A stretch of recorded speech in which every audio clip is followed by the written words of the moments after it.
I've made countless and countless videos proving how Jon Jones isn't the GOAT and how he's scared. So buckle up, I'm about to cook this man. Over the weekend, Jon Jones went on a Twitter tirade. Let's look at all the tweets that he posted. I don't mean to bore you to death, but here we go. Unfortunately, my boy is not special as his fan base thinks he is right now. I've seen Tom get tapped out twice by two different people. Time will show. Here today, gone tomorrow, somehow trying to discredit Tom's legacy by bringing up his amateur losses. Who doesn't lose in the amateurs? Next tweet, a fan told him he's been tapped out once, you dumb F.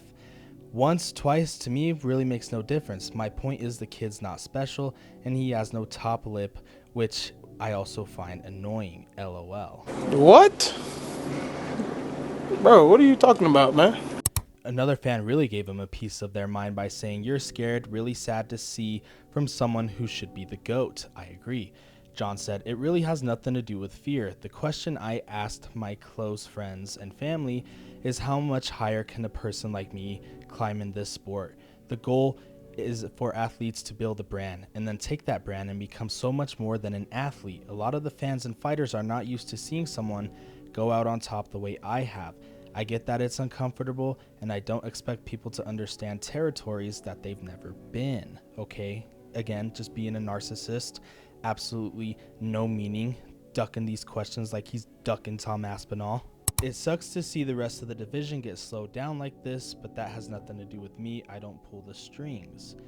I spoke to the UFC a long time ago about what my future plans were. I haven't really worked out since my last fight in New York. Honestly, I believe it's been in the best interest of the UFC to keep presenting me as the company's champion, not Tom. Why, Jon? Why? I don't get that. You're being weird. I've just been playing the role of the company man by doing nothing at all and holding the position, and truthfully, it's been incredibly lucrative. I've made more money off of Tom being the interim champ than Tom has himself. This dumbass really thinks we're stupid and that we're going to fall for every little bit that he says.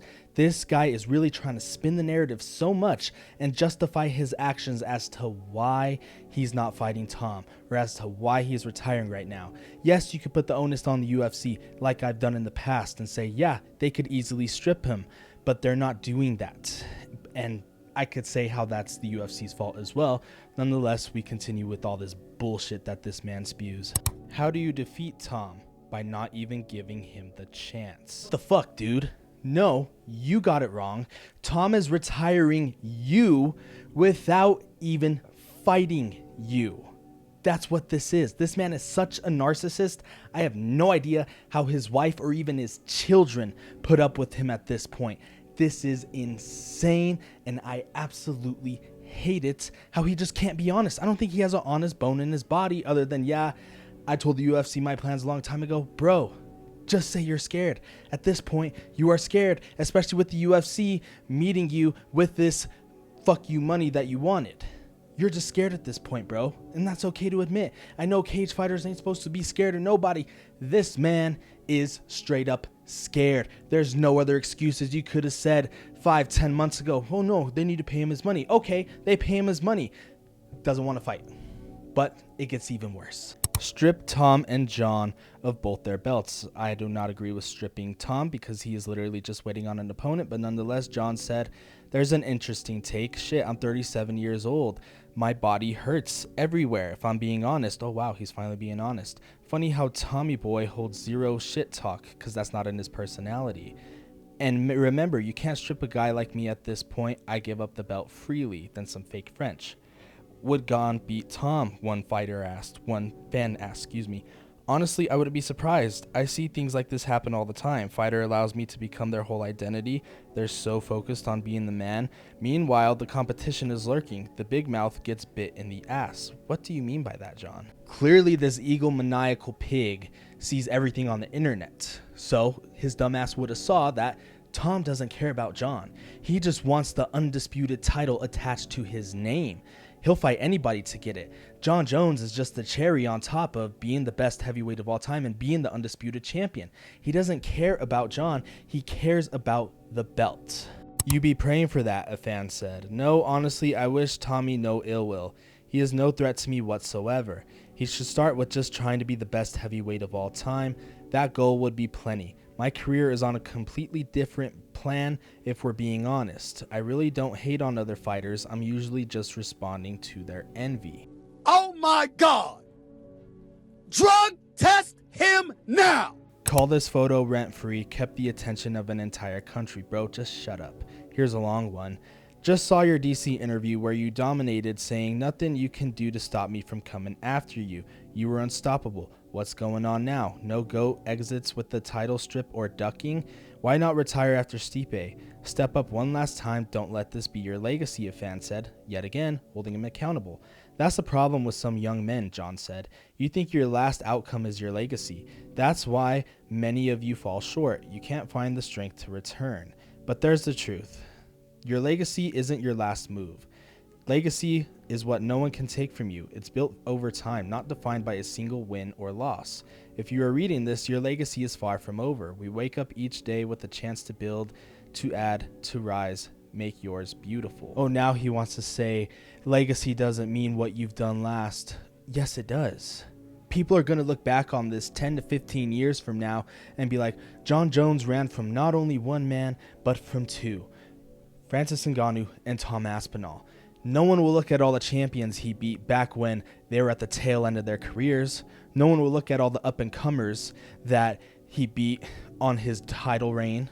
And speaking of his title reign, he wants Tom to be the best heavyweight of all time. You need to give him that opportunity. If Tom's not a threat to you, go out in the octagon and prove it. Because those are fighting words if you ask me. You mean to tell me if this was Shogun when you were getting a title shot against him, that'd be like him saying, nah, this Jon Jones guy has no idea what he's talking about. This Jon Jones guy is nothing compared to the legacy that I created in Pride.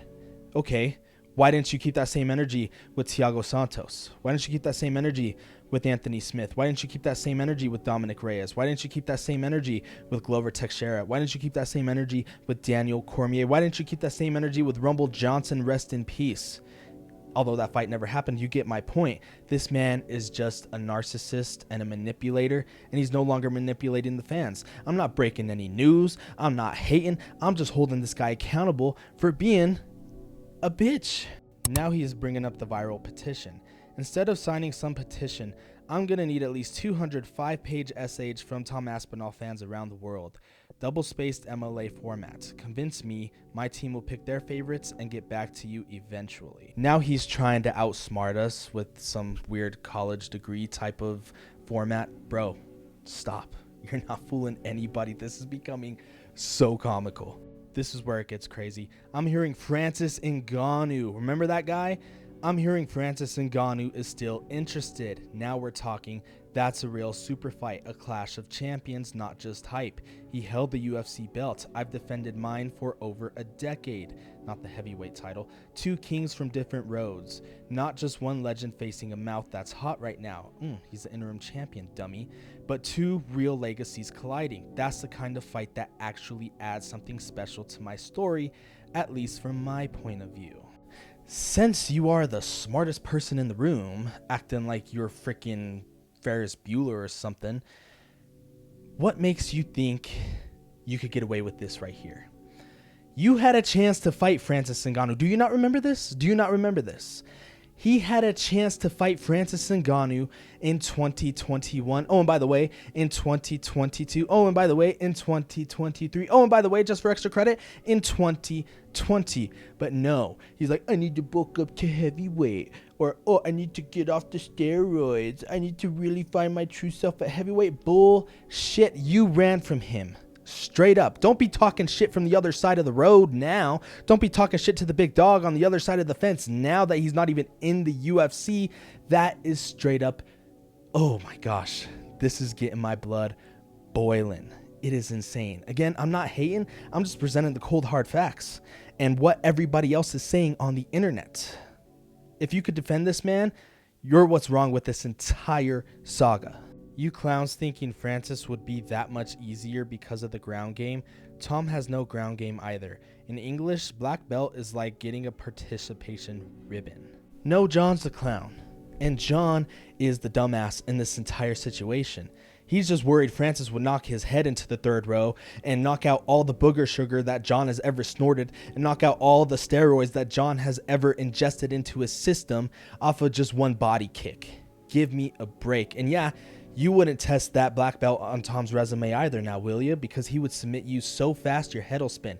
He would submit him faster than an Instagram page gets taken down that's hating on Jon Jones, because we all know he's taken down profiles. But nonetheless, Dana White had some very interesting things to say when it came to Jon Jones at the UFC 316 post-fight presser. We've had many times now the Tom Aspinall-Jon Jones fight. It's a bit different now, right? Because Jon's been tweeting a lot about the fact that he's told you his plans, he's ready to vacate the belt, and all the rest of it. He said he's ready to vacate the belt? He said he doesn't care if you strip him, he would vacate it. Fucking crazy. Yeah, I've been busy. I haven't been keeping up with the gossip. He comes back. He's either back today or came back yesterday or whenever he's in Thailand. So he's home. We'll be home tonight and Tuesday. And just back to the petition, that's reached almost 200,000 signatures, but I digress. Clarify there, you said Jon has agreed to fight with Tom. To clarify, you said that Jon agreed to fight Tom, yes? Jon agreed to fight Tom? Is that what you just said there? Before, like on the last answer, you said... Jon agreed to fight Tom, yes. But he hasn't signed a contract or anything. Right.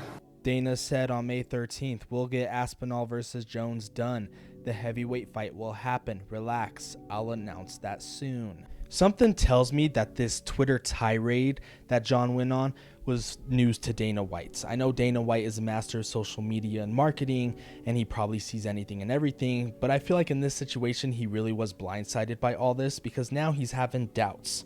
And now that he's saying, yes, Jon agreed to fight Tom, that just puts the pressure back on Jon, and the ball's in his court. And it just goes to show Jon is doing everything in his power to not fight Tom, whereas the UFC's doing everything in their power to make this fight happen. That's just the cold hard truth. Now, do I think this fight will happen at this point? I don't think so. I'm not that confident in this fight happening, and that's a stain on Jon's legacy. Ask the most die-hardest Jon Jones fan if this is affecting his legacy. They will say yes, because at least they're honest, whereas Jon ain't. It's very complicated, and we got a lot more clarity. I know we're going to get a little bit more clarity in the coming months, but this is just the beginning of what could be the end of Jon Jones's stellar legacy.